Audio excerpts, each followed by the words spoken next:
BJP JDU നോക്കൂ 71-69. അതാണ് BJP ആ കോമ്പിനേഷൻ അങ്ങനെ വർക്ക് ചെയ്ത് നോക്കൂ.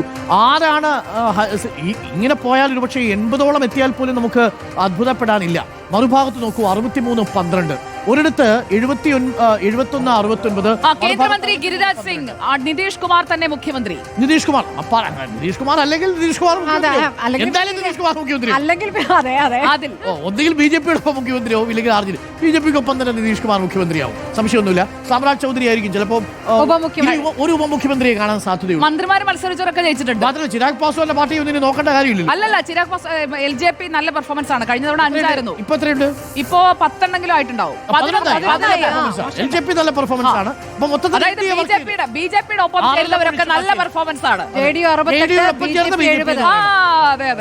അപ്പോൾ പെർഫോമൻസ് 70-68-11, 64-12-1. ഇതാണ്. നമുക്കിപ്പോ ആദിൽ പാലോടുണ്ട്. ആദിൽ പാലോട് ഇപ്പൊ എവിടെയുള്ളത്? തേജസ്വി യാദവിന്റെ വീട്. എന്താണ് അവിടുത്തെ അവസ്ഥ? ഒരു ശ്മശാന മുഖതയായിരിക്കുമോ? നമുക്ക് നോക്കാം. ഉറപ്പായും അരുൺകുമാർ പറഞ്ഞത് തന്നെയാണ് യഥാർത്ഥ വാചകം. നമ്മളിപ്പോൾ നിൽക്കുന്നത് തേജസ്വി യാദവിന്റെയും ലാലു പ്രസാദ് യാദവിന്റെയും രാബ്രി ദേവിയും ഒക്കെ താമസിക്കുന്ന ഈ വീട്ടിലാണ്. ഈ വീട്ടിന് മുന്നിൽ ഒരുപക്ഷെ തേജസ്വി ആകും ഭൂരിപക്ഷത്തിലേക്ക് അടുത്തിരുന്നെങ്കിൽ വലിയ ബഹളവും ആഘോഷവും ലഡു വിതരണവും തുടങ്ങേണ്ട സമയം കഴിഞ്ഞിരിക്കുന്നു. പക്ഷേ ഇവിടെ ഒരാൾ പോലും ഇല്ല എന്നതാണ് നമ്മൾ കാണുന്നത്. അവിടെ ഒരു ഗേറ്റ് അടച്ചിട്ടിരിക്കുന്നുണ്ട്. ഈ പരിസരത്തെ വിഷ്വലൊക്കെ ഒന്ന് കാണിച്ചു കൊടുത്താൽ, ദൃശ്യങ്ങൾ കാണിച്ചു കൊടുത്താൽ ഒരാൾ പോലും ഇവിടെ ഇല്ല എന്നതാണ് ഏറ്റവും ഒരു കൗതുകമുള്ള കാര്യം. തലകുനിച്ചിരിക്കുന്ന പ്രവർത്തകരല്ല, അല്ലല്ല, അവിടെ ഇരിക്കുന്നത് പോലീസുകാരാണ്. അല്ല, അവിടെ ഇരിക്കുന്നത് പോലീസുകാരാണ്. തലകുനിച്ചിരിക്കാൻ പോലും പ്രവർത്തകരില്ല.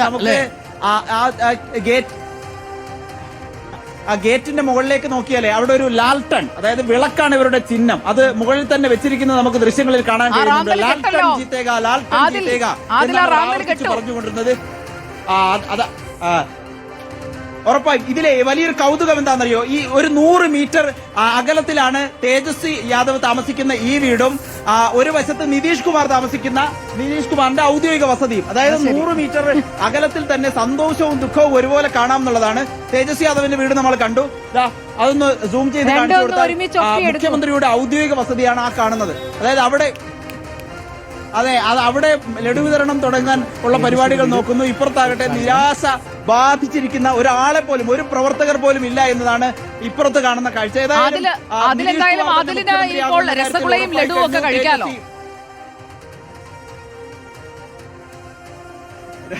രസഗുളയും ലഡുവൊക്കെ ഉടനെ വിതരണം തുടങ്ങുമെന്നാണ് പറയുന്നത്. ഏകദേശം ഒരു ട്രെൻഡ് മനസ്സിലായി കഴിഞ്ഞു. വിജയം ഉറപ്പിക്കുന്നതോടുകൂടി ലഡു വിതരണം തുടങ്ങുമെന്നാണ് മനസ്സിലാക്കാൻ കഴിയുന്നത്. നിതീഷ് കുമാറിന്റെ വീട്ടിൽ വലിയ സുരക്ഷയാണ്. നിതീഷ് കുമാറിന്റെ ഔദ്യോഗിക വസതിയാണിത്. രാജ്ഭവന്റെ ഒക്കെ അടുത്ത് ഔദ്യോഗിക വസതിയാണ് നമ്മൾ ഈ കാണുന്നത്. വലിയ സുരക്ഷ ഏർപ്പെടുത്തിയിരിക്കുന്നു. അല്പസമയത്തിനകം തന്നെ നിതീഷ് കുമാർ പുറത്തേക്ക് ഇറങ്ങുമെന്നാണ് പ്രതീക്ഷിക്കുന്നത്. JDUവിന്റെ ഒക്കെ പ്രവർത്തകർ ഇവിടേക്ക് വരുമെന്ന് അറിയിച്ചിട്ടുണ്ട്. ഏതായാലും വലിയ ആഘോഷത്തിലേക്ക് NDA പോകുന്നു. മറുഭാഗത്താകട്ടെ തേജസ്വിയുടെയും ലാലുവിന്റെയും ഒക്കെ വീട്ടിൽ നിരാശ പടർന്നിരിക്കുന്നതാണ് കാഴ്ച. ഇവിടെ ഒരു ചൊല്ലുണ്ട്, ബിനാ ലാലു ചാലു നഹി ബീഹാർ എന്ന രൂപത്തിൽ.